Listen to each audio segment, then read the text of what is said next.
what people don't understand how much synthesis exists in their daily lives to begin with, right? Again, whether it's the multivitamin they take or the aspirin or, the caffeinated drink, people don't recognize that all of these have synthesized components in them, and there's nothing wrong with it. There's nothing that we deem as being dangerous.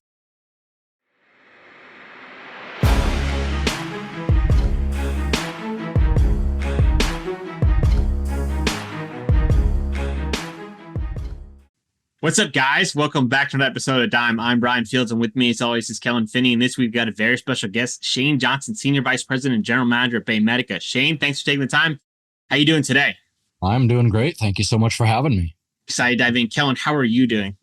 I'm doing really well. Really excited to talk to Shane. Really excited to dive into minor cannabinoids and I think what is probably the future of manufacturing in the space. And I'm even more grateful that we have another West Coaster on the podcast today. So how are you, Brian? Yeah, I'm doing great. And that's absolutely right. I mean, there's nothing wrong with enjoying some sun on the West Coast, but I think it's really important when we understand a person's heritage, where they got their education from. So Shane, we had an East Coast, West Coast battle. Where did you go to college? Went to college back at Brown University on the East Coast. That said, I went to graduate school on the West Coast. So, got both covered there. I love it. I love it. So Shane, for our listeners, unfamiliar about you, can give it a background about yourself and BayMedica.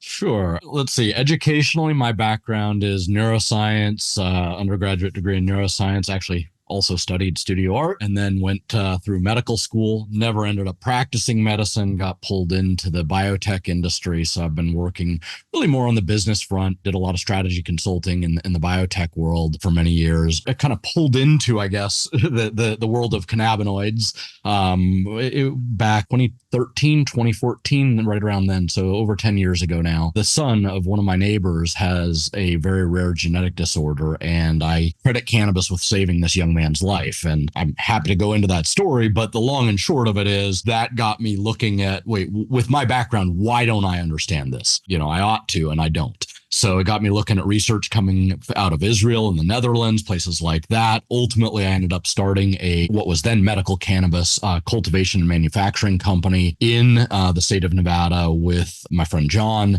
So we started that company. Nevada obviously morphed pretty quickly to adult use, which I'm totally copacetic with, but my interest really was around the health and wellness aspects of the plant, given my background, probably not shocking. And I found that working with the plant had challenges. So not only did you get a different, slightly different product, a different chemotype, a different phenotype every time you harvest the plant. So it could be the same strain, but different harvest, different product. But also the profile of these minor cannabinoids or rare cannabinoids could change. And I think I was kind of coming to understand that could really be changing how a patient or consumer would feel. What's the effect? How does it impact somebody's life? And so ultimately decided, in kind of the interest of consistent, repeatable products, started BayMedica along with a couple of PhD chemists, one of whom is a true pioneer in the area of genetic yeast engineering. So that's, for instance, used to make insulin. And the other is just a very gifted synthetic chemist. And both of them have a 30 plus year background in the biotech world. So we kind of come from that biotech pharma world, and really we're trying to bring what I would call modern manufacturing, biotech pharmaceutical type of manufacturing, to the world of cannabinoids, to the world of rare cannabinoids. And it's making plant identical cannabinoids that are harder to access from the plant. They are impractical to get from the plant. And that's kind of the founding genesis of BayMedica and what we're trying to do there. I want to stay with that first perspective where you heard about the story with the son, and then you started diving into the research. Did you have any stigma? Did you have any preconceived feelings initially? And then do you remember what that first piece of literature was that really opened up your eyes, said, hey, there could be something here? Yeah, I can't. I think it was just it wasn't a single piece of literature. It was a plethora of literature, right? And I'm going, I went to arguably one of the best medical schools in the world and got zero education on this. I have a background in neuroscience specifically, zero education on the role of the endocannabinoid system, that it existed at all, that cannabinoids could have substantial medicinal effects. And, so in the case of this young man, his particular genetic disorder is characterized by extreme burning sensation in his hands and his feet. So if he was lucky, he was making it to school 1 or 2 days a month. socially isolated, high suicide risk. I actually traveled with a family down to UCSF Medical Center, among other places, and just to help them navigate the Western medical system. And Western medicine was, we can add ketamine on top of the opioids that you're already taking on a daily basis. Right. So, and, again, imagine yourself as 14 or 15 years old, and that's what you're being told. And, it's like, what a prognosis. So it was more just not a specific piece of literature, more just, oh my God, this can have the potential to do so many different things. And, I think we're coming to really understand that. I mean, the more research that's been done shows that the endocannabinoid system is really responsible for helping to maintain homeostasis or equilibrium across a lot of different kind of disease states, health states, mood states, etc. Why do you think the endocannabinoid system isn't actively taught in Western medical schools right now? History, war on drugs, so go back to the 1920s, 1930s, and when it started to be demonized as devil's weed, right? And that's basically it. I mean, it's been virtually impossible here in the U.S. and when the U.S. kind of has led the world in many areas. I mean, certainly drug enforcement and pharmaceutical development being among them. But if it's tough to research something in the U.S. and it's Schedule I here, it's made it tough to study in many, many places. So that's the issue.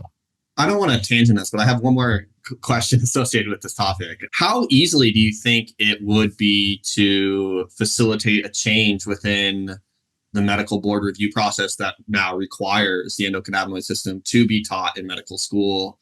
Is this something where like federal legalization and more research is needed to kind of build a body of research to then facilitate that change in the medical school industry? Yeah, I can't speak to the medical board, obviously. And I know it's a side question. I'm pretty far removed from that process. But what I can say is the medical and pharmaceutical industries traditionally are pretty darn conservative, right? They want everything,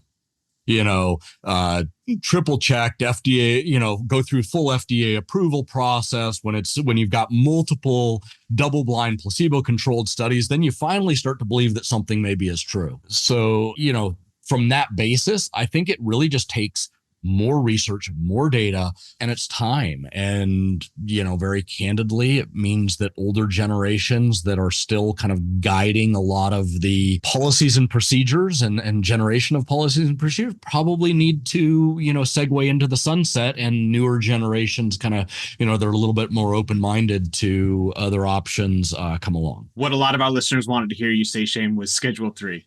That's what they wanted to hear you say. I think Schedule III will be helpful, but I don't think that immediately drives a change in what is taught. No, for sure not. But a lot of people always try to associate Schedule III will solve all of the problems, and Schedule III is just one problem to solve for many others. And I think it's funny to hear a lot of those people. I can hear them in my ears. So taking us back on track. Thank you. Biosynthesis is a multi-step process where living organisms use enzymes to catalyze the conversion of simple substrates into complex products. BayMedica platform solves this issue by engineering common yeast to convert sugar into cannabinoids. For those out there who don't have a science background or unsure of what that means, layman's terms, what does that mean? Layman's terms, it means you reprogram yeast, and it's the same yeast that can be used to make beer, but you reprogram it to make your cannabinoid of choice rather than alcohol. That's the layman's term, approach to it. I think that, obviously the devil is in the detail. And, when I talk about modern manufacturing techniques, I'm not just talking about biosynthesis. I'm talking about chemical synthesis as well. So, aspirin, for instance, made via chemical synthesis, vitamins A and D, found in my daughter's organic milk, made via chemical synthesis, citric acid made via thousands of metric tons of that used every year as preservatives, made via biosynthesis. So there, both of these are things that are found in our daily lives as consumers all the time in terms of manufacturing techniques.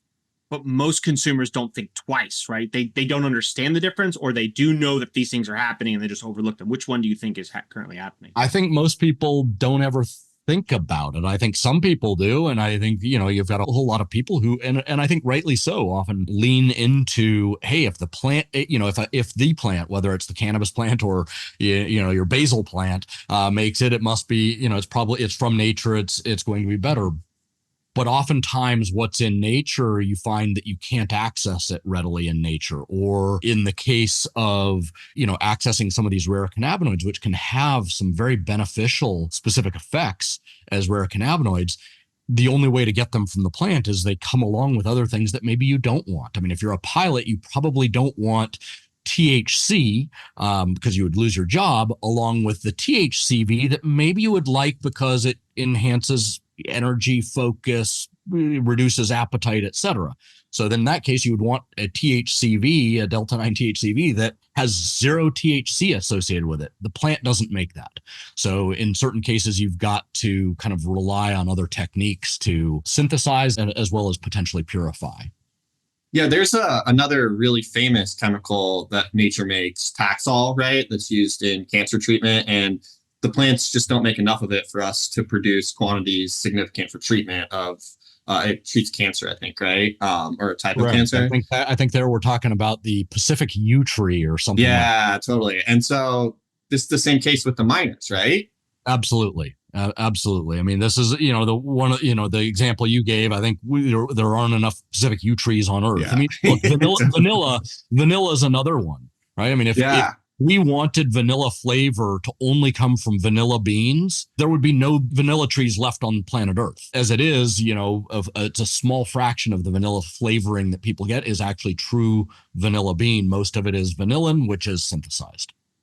Do you think it kind of gets lost in the sauce because it's a plant? People associate if the plant makes it in these quantities, then it should be consumed in these quantities. How do you feel about that balance? Well, look, I mean, again, we can go to other examples and say, I think some of it depends. What do you want? I mean, Taxol, yes, it has benefits. I mean, we're not trying to make necessarily FDA approved drugs out of the what I would call plant identical cannabinoids. We do also make some novel analogs and things like that, which I think are very well potentially suited for pharmaceutical development, and that's another area of interest. But look, if you look at coffee or tea, and look at all the compounds in coffee and tea, caffeine is just one of those. We still synthesize additional caffeine to put into a Red Bull drink too. We're not trying to extract and isolate it. So it really depends what you're going for. I'm kind of the mind from a science perspective, a compound is a compound. It doesn't really matter how you make it. If you are paying attention to the chirality, the stereochemistry, to the impurity profile, that should really be the end all be all for what we're talking about here in terms of a consistent, repeatable product that doesn't have unintended consequences. It's interesting when, people are even like, ooh, it's plant derived, it's hemp derived, it's, I can start with this that I can access really easily from the hemp plant and then make it into X, Y, or Z.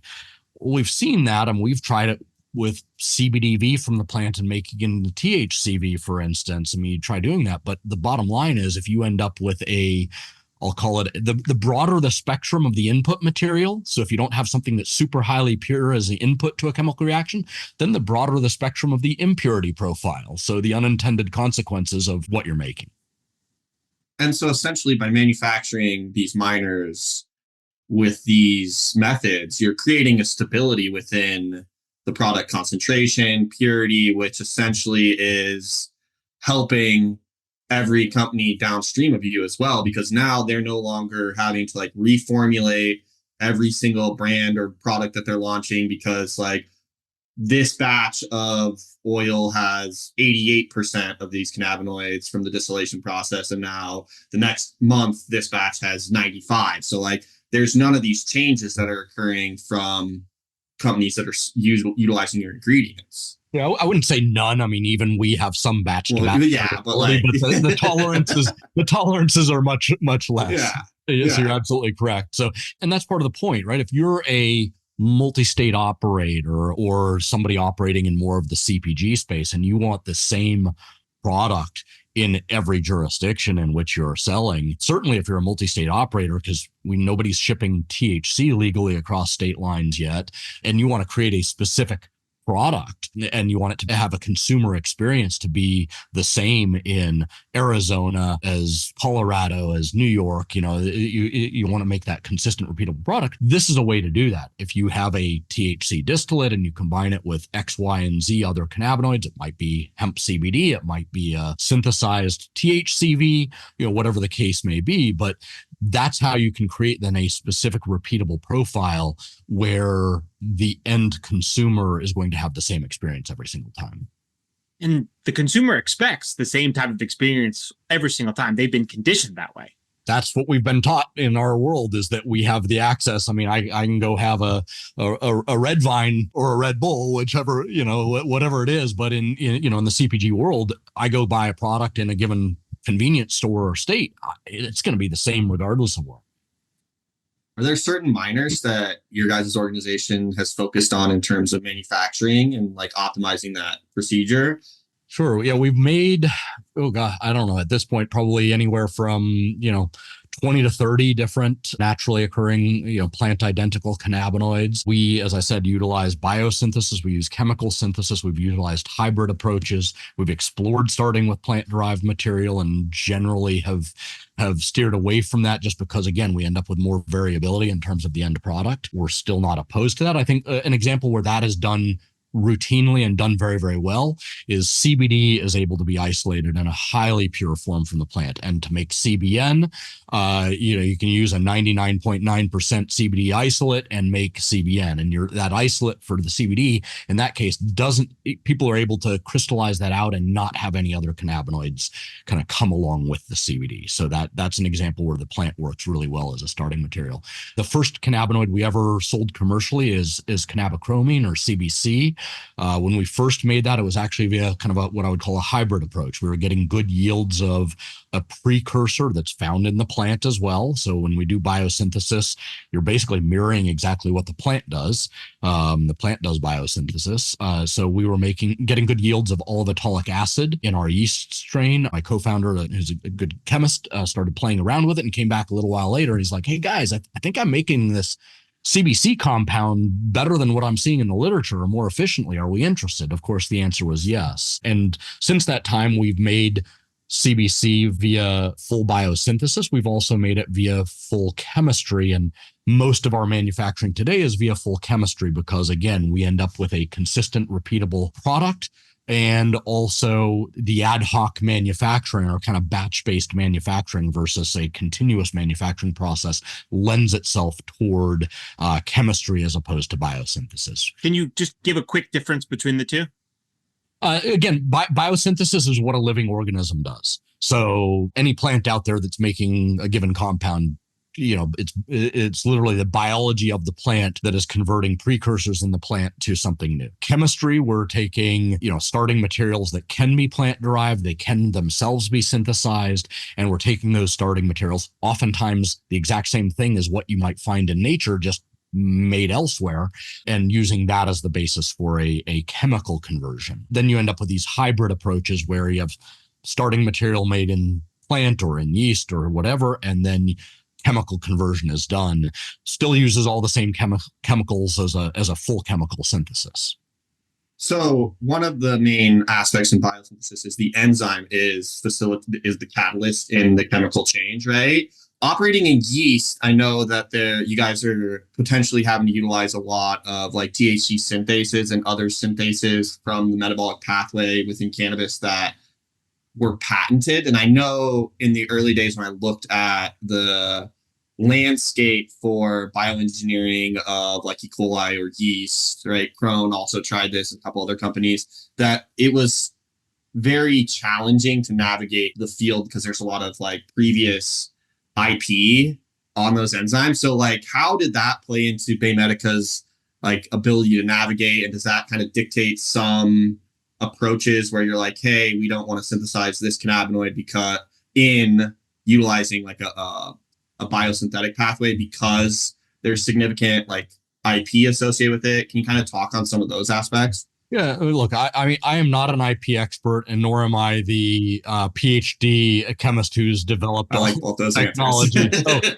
So, Release liability first. with those caveats, look, I think what we found and what other people in the industry have found is, yes, there is a lot of prior art, but many times even with prior art, you can look at the examples that are given, where somebody else has IP or something is published, so you might not be able to secure your own IP, and you feel that that's important, and you start making, small changes to that, and it's the number of the degrees of freedom, and if you push it a little far enough to where it is no longer considered obvious, so you've got some novel element, it's no longer considered obvious, and the prior art, it no longer precedes what you have done, then you can come up with your own pathway that is deemed novel enough to be able to have at least freedom to operate, if not your own patentability. So that's my kind of layman's approach to it. I trust that the people I work with do understand that stuff better than me, and that any of the specific enzymes that we have coded for, et cetera, are free and clear from a patent perspective. How does like the cycle of CBN with its rising popularity for associating with sleep and the research behind the backing of understanding that that's the cannabinoid that affects that, and then the cycle then producing that, how does that all work, where let's say a cannabinoid is looking, is it your team that comes out first, is it consumer face that says, hey, like we think CBC has a chance to do X, Y, and Z? Where does the cycle go, and how does that take it forward so the consumer understands this for this? Yeah, it's some of both. I mean, we could, for CBC, there really isn't there isn't published, double-blind, placebo-controlled human clinical studies for CBC. We've got some of that obviously we've got that for CBD. It's approved as Epidiolex. We've got that for THC, for the treatment of nausea and vomiting associated with chemotherapy, et cetera. So those are examples where these compounds have been taken all the way through to FDA approval. I think if something isn't available for people to try in meaningful quantities, there's no way you will even really get the anecdotal evidence that starts to suggest. And when I hear an anecdote in N of one, somebody says, oh, hey, I tried, CBC and it, made me happier. I felt more alert and focused. I don't really pay much attention to it. If I hear a dozen people provide the exact same feedback, and there are, some are men and some are women, and et cetera, then I have to start paying attention to it, right? So at some point, anecdote, starts to guide what's really going on. And we can also look to preclinical data, both in vitro data, where you're studying at the cellular level, receptors getting turned on and off, and we know receptors are tied to certain pathways in the human body, or actual animal data where there might be a good animal model for a particular disease state or health state, and you can start to you can actually trial a compound, a cannabinoid, or anything else in that animal model and see if it has an effect. Because I wonder, as we get more evidence and research on these cannabinoids, CBN and then CBN alone, CBN plus THC, CBN plus THC plus CBD, maybe does something different than the first two. And now you're kind of getting into a spiral effect where how do we know if the people who are experiencing these things experience this one-off, this first group, or the following others? And that's where it becomes really interesting, because people are quickly assuming, I know I'm just diving into a rabbit hole of unknowns in my brain, but it's a great rabbit hole. I love because you hear people talk about these cannabinoids so confidently, someone who's had this experience. And my first wonder is like, was it just CBG? Was it CBG and THC? Was it CBG and CBD? Like how did those things, what do you think about that? Well, I think, a whole other layer on this is your genes are different than my genes, right? So I can take the example of my mom. She drinks a decaf coffee and she's wired for 3 hours. I'll drink a quadruple espresso and go straight to bed. And I don't end up with caffeine headaches if I don't drink coffee every morning either, by the way. So, it's just one of these things where the individual physiology that people have can also lead to huge differences in terms of how we respond to something. And so you layer that on top of the complexity that you were elucidating around, is it this compound or this compound or these compounds in, working together, very complex very quickly. And that's where, this is where, look, I think at this point, researchers have identified 150 different cannabinoids alone in the plant ballpark. If each cannabinoid only had a binary potential effect, makes you more alert, makes you less alert, makes you actually, that's still 2 to the power of 150 potential outcomes. I'm pretty sure that's more possible outcomes than there are stars in the universe. Like it's just truly astronomical number. So super, super complex. Folks like Dedi Miri, at the Technion Institute in Israel have done some really elegant research where they've started taking fractions of kind of full spectrum extracts from the plant. And they've said, okay, we've observed that this strain of cannabis can treat this cancer and this strain of cannabis treats this other cancer, but they don't cross over. Why is that? And he started taking fractions and ultimately isolated down to, it's, hey, and this, for this cancer, it's these 3 to 5 cannabinoids that are driving 95% of the effect we see. And for this other cancer, it's these 3 to 5, and only one of them is the same. It's that type of research that's very elegant, but also very painstaking. And we simply need more of it. And so as the US hopefully opens up its research doors, right? What is your personal opinion on kind of the best approach? Because the way that you just mentioned with the full spectrum, right? Like, unfortunately, even if I get the same full spectrum oil from the same, say, OG, from the same grower, and it's just from 2 different harvests, that chemical profile will be different. And you're going to be forced into kind of disseminating what the active ingredients in each full spectrum are, right? Adds a step to the research. Or do you think it's better to then kind of take the traditional single API approach and then slowly expand into polypharma, being like, okay, we're going to try these 2 cannabinoids because statistically they're at these levels in these strains and we've seen them show success? Like, what is your opinion on kind of the best direction the US or Western medicine could take as we open our doors? I think you've got to start with something that isn't so diverse as a full spectrum or broad spectrum. I mean, it's hard to draw anything conclusive from that if we're trying to come up with, p-value of 0.05 or whatever, where it's like, hey, 95% confidence interval, this is a true effect of this compound or this combination of compounds at this specific ratio. So I think you've got to kind of start with highly pure compounds. My own view is it would be awesome, and we've got all these high throughput screening mechanisms now, and you've got both in silica, where you can just have computers do a lot of work. You can do high throughput screening against targets and genomics and metabolomics and things where you can start to see what look at mRNA expression, what genes are getting turned on or off with a particular combination or a specific compound. And I think we could actually start to take, let's say the top 20 cannabinoids of interest. Maybe it's not even that many, maybe it's the top 8, but take a subset of these cannabinoids, make them available to researchers in highly pure forms, and allow those researchers to study them individually in specific combinations, look at how varying the ratio of the different combinations can lead to a change in effects, change in mRNA expression, just by way of one simple example. And then we start to create new hypotheses regarding how these work, how they work together, and ultimately can test that out in more and more robust systems. So I think it's got to be a methodical process. I think you've got to start with relatively pure compounds to be able to draw definitive conclusions. I like that approach. So if we were going to rank the top 8, can you rattle off 8 for me that you think are the most popular, most important that you'd start with?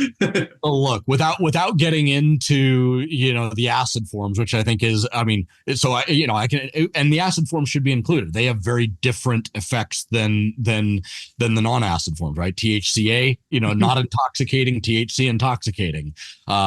So, without even getting into that, I think, look, THC, CBD, obvious, CBG, obvious, CBN, obvious, CBC, THCV, I would argue CBDV probably goes in there. And then CBT would be another one that we find interesting. And it's partly because we were able to make it, but I still don't know what it really does, but we're seeing demand pick up. And it's an interesting compound. It's a degradation compound of CBC, but I can't tell you that much about what it does because no research exists. But obviously formulators are finding that they like using it for something. So what makes it interesting? Like what are they currently using it, just so that people who are seeing it can kind of get a perspective? I think, I have to believe that one of the predominant use cases, it is a very nice non-crystallizing oil. So I have to believe one of the use cases is, hey, if I'm making a vape and I, don't want to use PG, VG, or MCT oil as a diluent to kind of get a nice flowable oil, can I use something that's a cannabinoid that likely has beneficial effects in terms of potential anti-inflammatory effects, et cetera? I can't say that with certitude for CBT, but it likely has some effects that we would see as being common across a lot of the cannabinoid family. Can I use that instead of one of these other things and have a product that is now 95% cannabinoid as the base, and none of these other diluents that maybe are not so healthy for me when vaped, et cetera? And I think that's where it's being used, but we don't have all of the data. We sell mostly to distributors, so we don't see all of the end users from a manufacturing perspective. So you guys are also located in Canada, correct? Our parent company, InMed Pharmaceuticals, which is traded on the NASDAQ, is located in Vancouver, British Columbia. And does InMed provide some APIs for, I'm not familiar with how much research, I would imagine there's more research in Canada going on from a clinical perspective, but does InMed provide some of the ingredients for those studies, or can you? Is that possible? So InMed historically has studied plant identical cannabinoids. They did a lot of work, including a phase 2 trial in epidermolysis bullosa, a very rare disease, using CBN, again, plant identical CBN. We have the ability to make novel analogs. So if I take CBN or CBD and modify the side chain, so rather than just having carbons on it, it has say a chloride or something like that. You can imagine if you make a bunch of small variations of a given cannabinoid, that one or more of those might be more active from from a potency perspective than the naturally occurring cannabinoid with side and you effect. can patent it.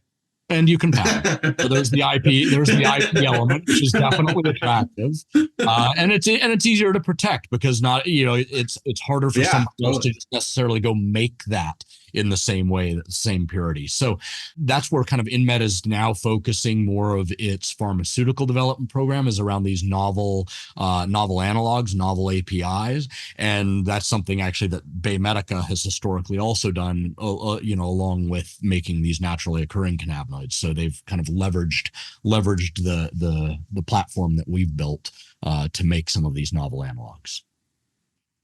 Do you guys manufacture both in the US and in Canada? We do not manufacture in Canada. And it depends what we're talking about here. Are we talking about the commercially available ingredients? Or are we talking about the novel analogs? But we don't do manufacturing in Canada. We've generally made most of the cannabinoids here in the US. We have a global supply chain, not shocking. That's the world we live in today. But yeah, our primary focus from a manufacturing perspective is here in the US. Are there any minors that you and your team are really excited about that you think the consumers just haven't caught on to for like forward-looking approach? Yeah, I would say, the two that we're probably most excited about are CBC and THCV. I think both of them are starting to gain traction.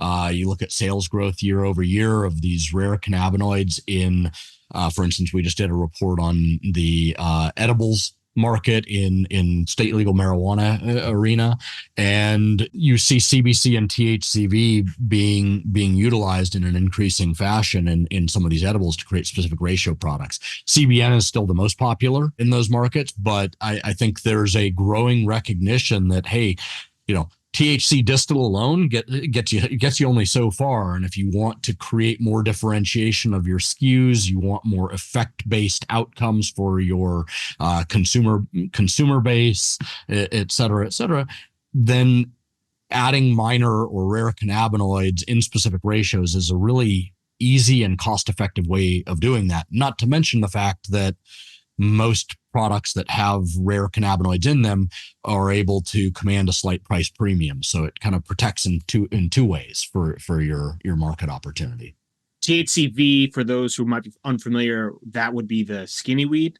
That would be the skinny weed, or the skinny compound, as it were. And so, yeah, there's actually some pretty robust animal data showing that it can reduce appetite and lead to weight loss. There's also some human data showing that it can normalize blood sugar metabolism. So a pretty unique compound from its potential impact on metabolism overall. And CBC?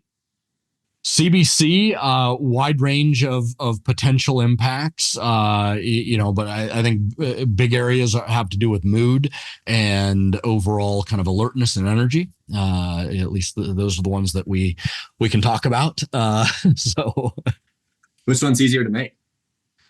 Well, I would say CBC is far and away the easier one to make, and to make well. That was the first cannabinoid we ever launched, and I think we've got a lot of experience with that now. We launched it in December 2019, just in time for COVID to really derail our business. But so CBC is easier to make overall. It's hard to make in highly pure, consistent fashion, and that's something that we've really focused on doing. That's the simpler one to make. THCV is tricky, and the reason it's tricky, so there's a reason why when people have made Delta 8 THC from CBD, Delta 8 was the first one that they made, not so much Delta 9 THC, because Delta 8 it's a more stable form of THC relative to the Delta 9. The double bond it sits in a slightly more stable location. So when you're going through a chemical synthesis, which is what people do when they convert CBD to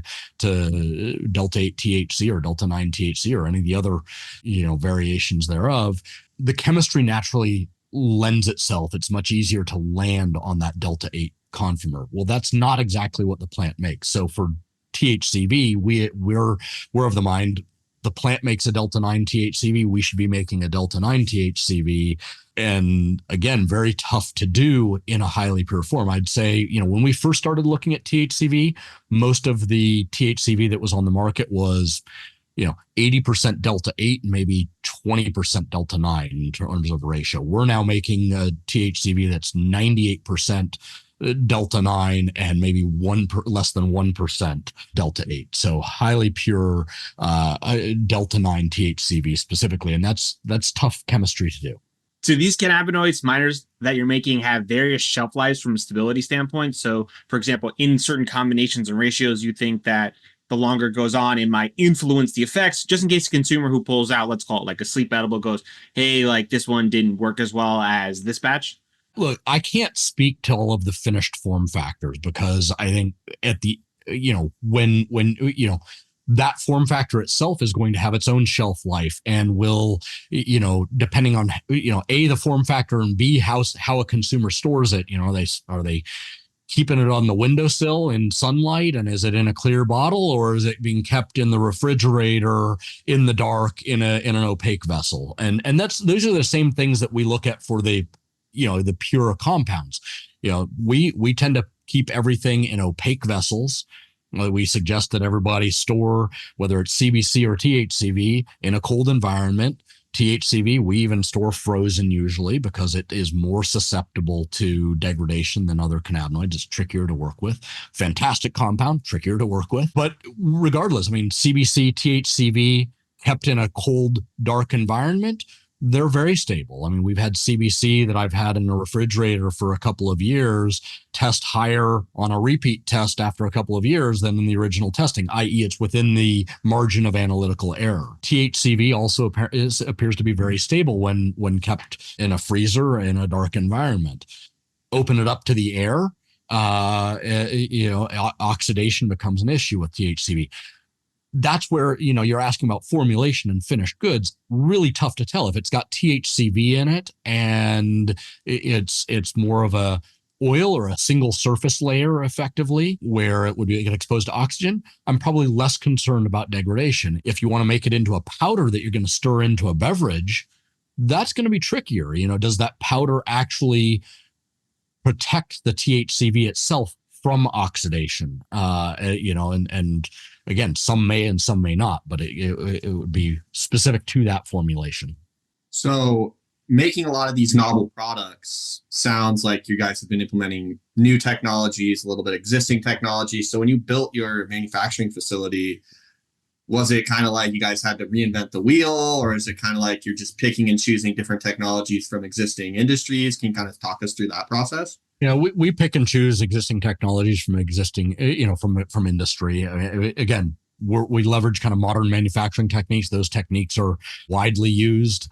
There are certain techniques that may be more specific to cannabinoids, or more commonly used for cannabinoids, but there's nothing that anybody's doing in the cannabinoid world that hasn't been used elsewhere. So what we do is basically rinse, wash, repeat of what else has already been done out there. We actually use, because we want to have the flexibility in terms of manufacturing technique, purification technique, batch size.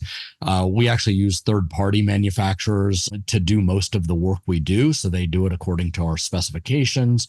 They maintain the GMP facilities to make sure that we're doing everything by the book and doing it right. But we're a super small team, so we focus on what we do well, which is the research and development, making these cannabinoids. Ultimately, we sell these cannabinoids, but we leverage other people who have a facility built out where we may only need it 3 days out of a month. They amortize that CapEx out over other projects as well. If I gave you a magic wand where money or ethics was no issue, what study or research would you do? Wow, money or ethics. That's a big one. Fascinating. You just stumped me in terms of, I don't think I wouldn't come up with a singular study. I think I would want to throw a ton of different ratio products at a kind of what we talked about earlier. But I would do it. If ethics weren't an issue, I'd throw it into a human straight off rather than starting off in vitro and all of that. So I'd take a bunch of different ratio products, throw it into a bunch of humans, be taking blood samples, looking at what genes are being turned on and off, and correlating that with reported effects. So, tens of thousands of people, hundreds of different ratios, and then crunch that data with huge computers to figure out what's really going on and try to make some real headway. Personalized medicine, exactly. What is the most expensive lesson you've ever learned?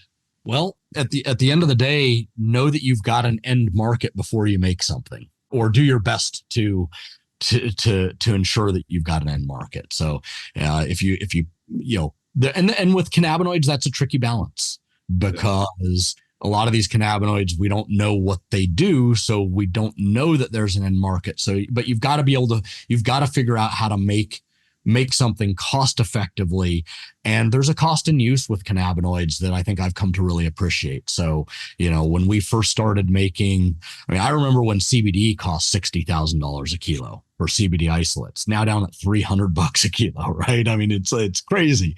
And when we first launched CBC, it was up at $30,000 a kilo. THC was $40,000 a kilo. When we first made THCV, we were selling it for, over $20,000 a kilo, but it cost us nearly $20,000 a kilo to make. So, if the market changes on you quickly, all of a sudden you're losing money before you know it. So that's, kind of that balance of, know you've got a market, and don't make too much, because pricing in this industry only goes in one direction, down. We used to keep track of minor cannabinoid prices for a couple of years back in the day. And we were like, well, it's just kind of a downward slope for. Yeah, no, it is. But I think this cost and use, idea is important. And what we've seen, I think if you just kind of look at the history of CBD and adoption, and you look at the history of THC, like when these cannabinoids are up over $10,000 a kilo, you're not getting a ton of adoption. People just, they look at what's a consumer willing to pay on a monthly basis for something, and it's too expensive. When you start dropping down to below, to like, $3, $4, $5,000 a kilo, you start seeing real adoption, and and so that's kind of an important point, and it goes up from there with lower price points, and then you have to look at what's the serving size as well. THCV, most typically you're probably looking at a 5 to 10 milligram serving size versus, for CBD or CBC, maybe it's a, 20 to 50 milligram serving size. So, if you only need a fifth as much, you can afford to pay a little bit more for that ingredient if it costs more to make. But there are still limits to that.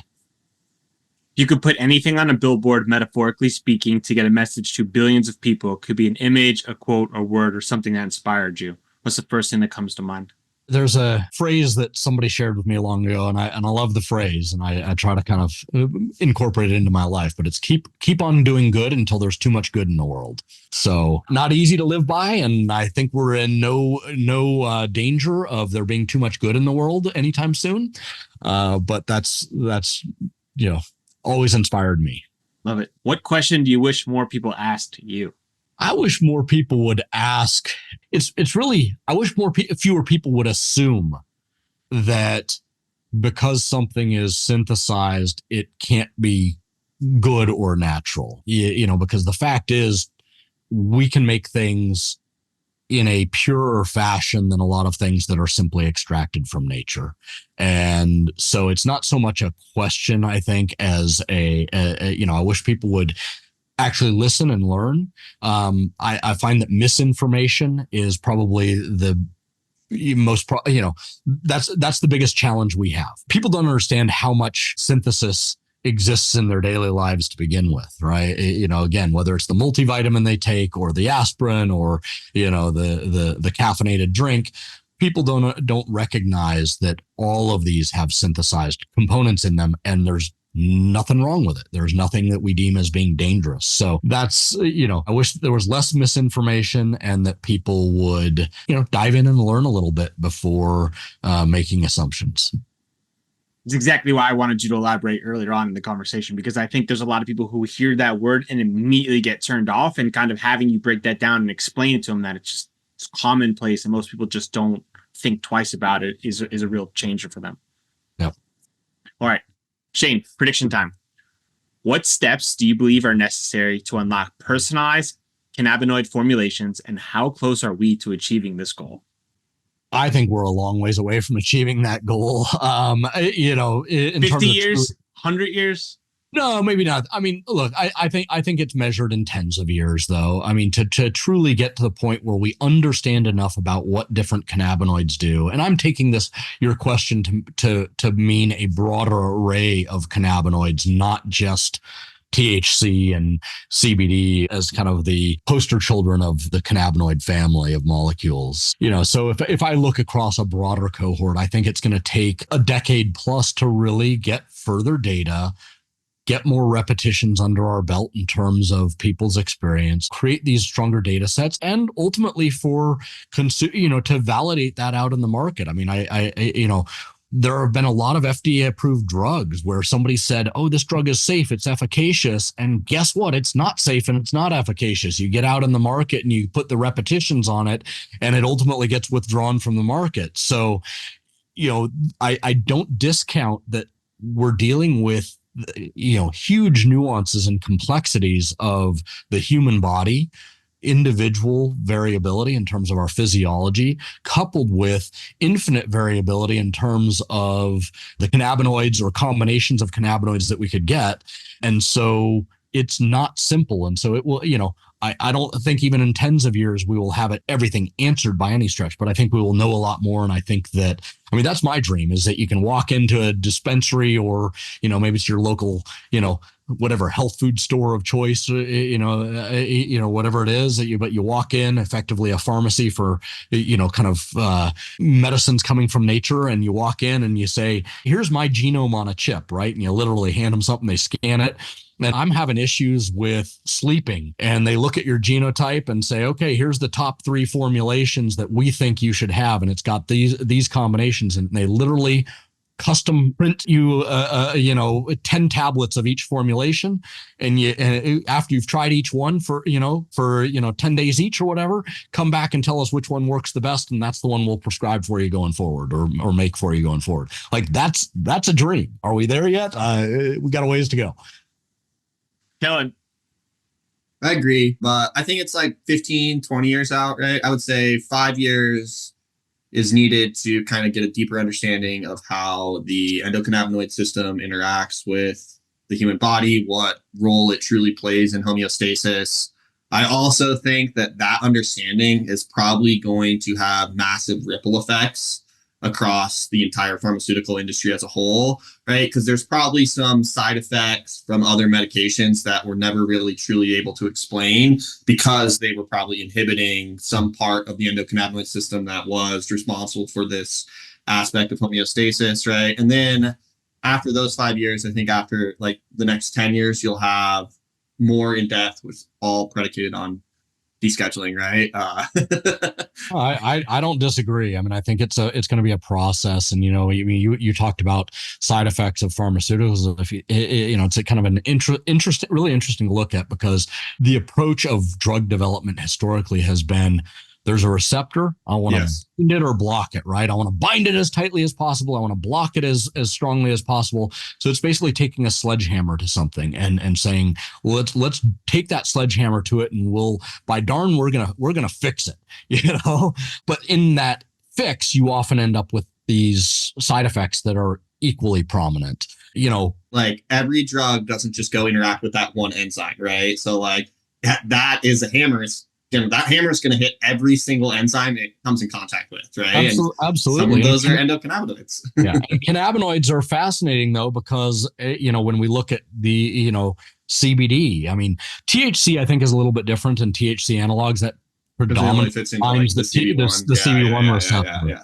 But when you start looking at these non-intoxicating or cannabinoids, CBD, CBC, et cetera, I mean, depending which study you believe or which researcher you believe, I mean, I've seen, data suggesting that CBD binds anywhere from, 20 to 60 odd receptors in the human body. And it doesn't bind any of them really tightly. It brushes them all. It kind of, modulates them. It's not activating or deactivating. So when you think about that and you look at Epidiolex to treat seizures, I don't think, it's probably one of the most poorly understood drugs, if not the most poorly understood drug, to actually be approved by the FDA in at least a couple decades. It works. So that's the great. They're just like, we don't. It works and it's safe. And at the end of the day, I think we're going to find a lot of that with these, cannabinoids, is that they work and they're safe. And we don't necessarily know how. We are not yet smart enough to understand the interaction of all, kind of the touch points, of those 20 or 60 receptors, that CBD is hitting. We don't understand the interplay there, and it'll take we're getting to Star Trek time for that. But let's go. Looking forward to it. Then we'll be able to beam each other around. So your East-West Coast, tiff can get solved. You say, yeah, I'm coming to visit you. Well, that's where the research plays a major role, right? Like exactly like you said, is we know it's safe and it's helpful, but we don't know why. But the research then would help us elaborate on that. And absolutely, we've got ourselves a chicken and egg conundrum. And I'm only hoping that what we could solve first is allowing our top medical schools to learn about the endocannabinoid system, because I'm sure that would help at least start the process. Well, yeah, I agree. I mean, I think just framing it, and I think I think I saw a statistic somewhere that about 10% of medical schools are starting to, teach something about the endocannabinoid system. So 2024, Shane, come on, you gotta start somewhere. It takes a decade of Colorado being legal. One decade. Again, I got nothing when I went to medical school. Yeah, so right, fair. 10% It's progress. Fair. So Shane, for those of our listeners, they want to get in touch, they want to learn more about BayMedica, where can they find you? www.baymedica.com, or feel free to email me, S as in Sam Johnson, common spelling, at baymedica.com. Thanks so much for taking the time. This was a lot of fun. Yeah, thank you guys. Really, really enjoyed the conversation. Likewise.